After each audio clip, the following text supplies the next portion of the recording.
Hello friends, welcome to Matishwar channel.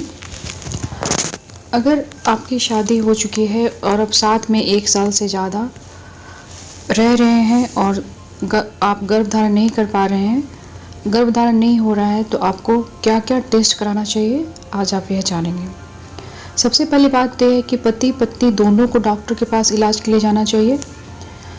अक्सर ये देखा गया है कि डॉक्टर के पास फर्स्ट टाइम केवल महिलाएं ही अपना इलाज करवाने आती हैं कि उनका बच्चा नहीं रुक रहा है, लेकिन पति को भी अपना चेकअप करवाना चाहिए, क्योंकि पति में सिर्फ एक इम्पॉर्टेंट टेस्ट होता है। मेल फर्टिलिटी टेस्ट के लिए सिर्फ एक टेस्ट होता है जिसका नाम है हस्बैंड सीमेन एनालिसिस।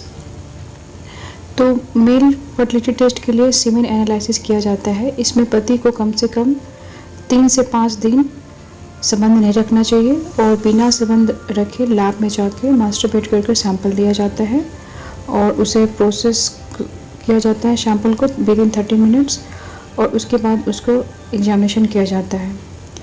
तो जो रिपोर्ट आती है उसमें जो नॉर्मल फाइंडिंग होती है, इसमें स्पर्म काउंट कम से कम 15 मिलियन से ज़्यादा होना चाहिए 1 ml में, और स्पर्म मोटिलिटी यानी मूवमेंट, यानी जो स्पर्म की जो मूवमेंट होती है वो 40% से कम ज़्यादा होनी चाहिए। और स्पर्म की जो मॉर्फोलॉजी होती है, जिससे कि बच्चा आपको अच्छा बने, मतलब उसमें कोई जन्मजात विकृति नहीं हो, मॉर्फोलॉजी उसकी अच्छी होनी चाहिए, वो कम से कम 4% मॉर्फोलॉजी जो है स्पर्म की नॉर्मल होनी चाहिए। मोटिलिटी कम 40% से ज़्यादा होना चाहिए स्पर्म की मूवमेंट, और स्पर्म काउंट 15 मिलियन पर ml से ज़्यादा होना चाहिए। अब बात कर लेते हैं महिला की जांच के लिए। तो जो फीमेल इनफर्टिलिटी टेस्ट होता है उसके लिए जो है, एक महिला जब गर्भ धारण करती है तो उसके लिए महिला के शरीर में 3 चीज़ों का नॉर्मल होना बहुत ज़रूरी है।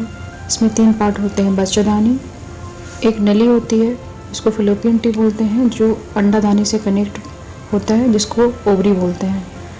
जो नली होती है उसमें एक फिम्ब्रिया होता है फैलोपियन ट्यूब को, वो ओवरी में अटैच होता है, वहाँ से अंडा पिक करते हैं और उसके फैलोपियन ट्यूब में वो अंडा आता है जब आपका अंडा बनता है। तो ये दोनों चीज़ अगर इंटैक्ट है तभी आप गर्भधारण कर पाएंगे, और आपकी जो बच्चेदानी है वो भी आपकी अच्छी होनी चाहिए, उसमें कोई जन्मजात विकृति नहीं होनी चाहिए। तो ये तीनों चीज़ का नॉर्मल होना बहुत ज़रूरी है।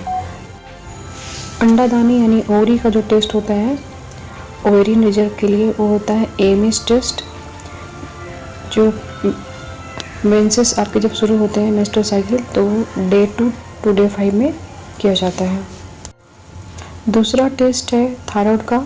सीरम TSH लेवल का लेवल नॉर्मल होना चाहिए। अगर आप हाइपोथायराइड हैं तो भी आपके गर्भधारण के चांसेस कम हो सकते हैं। तीसरा टेस्ट है, अगर आपके निपल से वाइट डिस्चार्ज आता है तो आपको सीरम प्रोलैक्टिन की जांच अवश्य करानी चाहिए, क्योंकि कभी कभी सीरम प्रोलैक्टिन बहुत ही ज़्यादा बड़ा होता है, उसके कारण थायराइड की भी कमी हो जाती है, हाइपोथायराइडिज्म हो जाता है, और ये भी एक कारण होता है जिसमें आपका बच्चा नहीं रुकता है।